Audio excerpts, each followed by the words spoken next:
To follow any path other than the Tau Va is to doom us all. Only together, with courage and discipline, shall we stand victorious. Fight with fire and courage, and nothing can stand against us.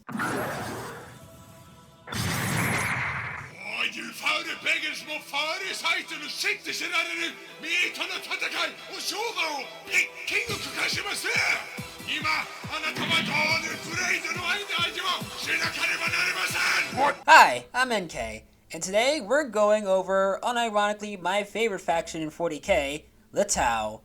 Now, before we do this, I must do two things. First, I need to get into the appropriate attire. Much better.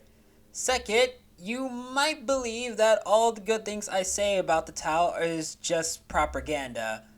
Which is fair, but is it really propaganda if it's true? Now, the Tau Empire is very different from all the other factions in 40k, and is essentially 40k's version of a federation. They are the youngest and smallest superpower in the galaxy. They are made up of the Tau as well as several other races that have joined them, most notably being the Kroot, the Vespid, the Damarung, and some Goivesa, or humans. Another thing that make the Tau Empire stand out is their greater good philosophy, which is the belief that all intelligent life must unify and do good things for the benefit of all, which is quite refreshing compared to most factions having the kill everything that isn't us mentality. The Tau's origins begin in the 35th millennium, when Mechanicus exploratory fleet discovered their homeworld and their species in an early state, only just recently discovering fire. And then Mechanicus was about to destroy the world until a warp storm appeared, swallowing the planet. The Mechanicus assumed that this new species was already dead and left. However, the Tau were still alive. Due to their tiny presence in the warp, the entities of the warp ignored them. The warp storm then disappeared, and the Tau were completely fine.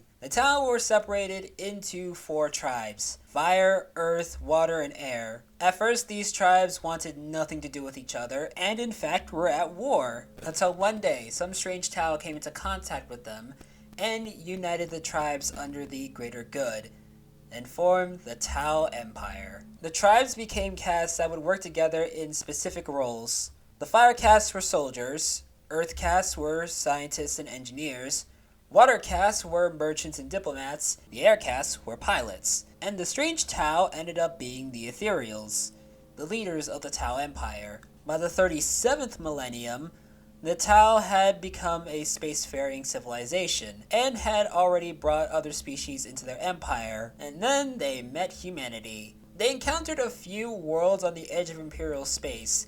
Considering that these worlds weren't as xenophobic as the rest of the Imperium, but still wary of aliens, the Tau took a slightly different approach than their usual join us or be crushed method. They sent the Wirecast to trade with these worlds and gave humans technology that would greatly improve their lives, and some of these worlds joined the Tau. When the rest of the Imperium caught word about this, it went just as well as you'd expect. The Imperium heavily punished these worlds, work camps and some executions, and then declared war on the Tau. This was the Damocles Gulf Crusade. Now, hardcore Imperial fanboys would love to tell you that the Tau don't stand a chance against the Imperium, and the Imperium thought the same thing, until they actually fought the Tau and realized that the Tau could actually put up a fight. Who knew that rule of cool wouldn't be that effective against practicality? You may be thinking, but the Imperium has Space Marines. What do the Tau have? Well, the Tau have battlesuits, mechs that they pilot and easily mass produce.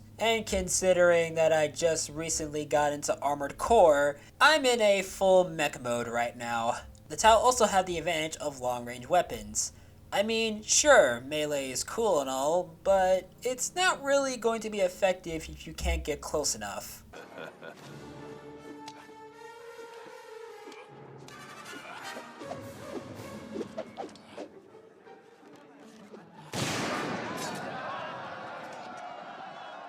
There was no real conclusion to the war due to the invasion of the Tyranids. The Imperium needed to take care of that, so they sent over actual diplomats to have actual diplomacy with the Tau. Although the war was over, there are still some skirmishes here and there, and the Tau push a bit more into Imperial space. Afterwards, the Tau still focused on expanding and fighting threats like the Tyranids and the Orcs. One Tau commander, Farsight, this Giga Chat will get its own video, I promise, was an expert on hunting and killing Orcs. One day, him and his forces encountered chaos, and after the Ethereal who was with them was killed, Farsight rallied his men and fought against the demons. When Farsight contacted the Ethereals back home and told them what happened, he quickly realized that these lying, manipulative, mind-controlling a-holes knew what chaos was and kept everyone in the dark. So Farsight said screw you, took his forces, and found and fortified a few nearby worlds, creating the Farsight enclaves. I'm sorry, I let my true feelings slip out there.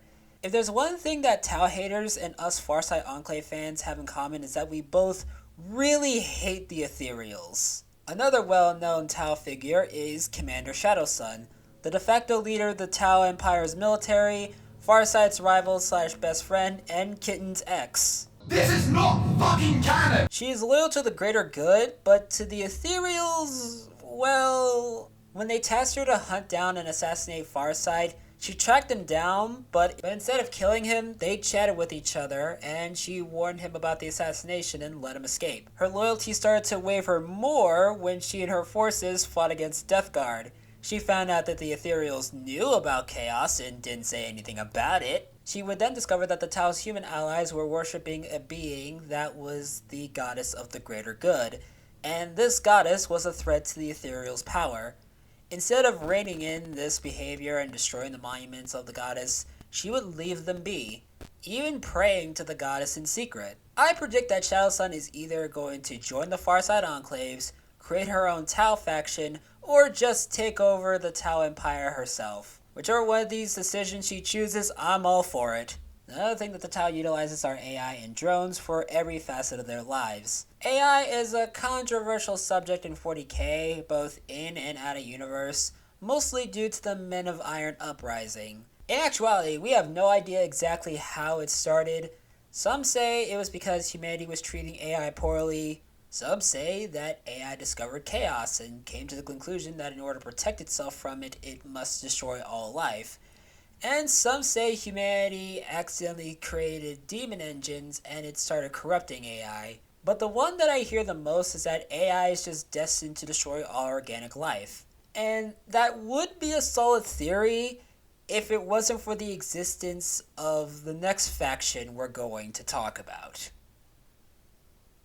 But we're gonna have to wait until next time. Anyways, I've been NK. Leave a like, comment, subscribe, all that stuff. And I'll see y'all next time. Bye.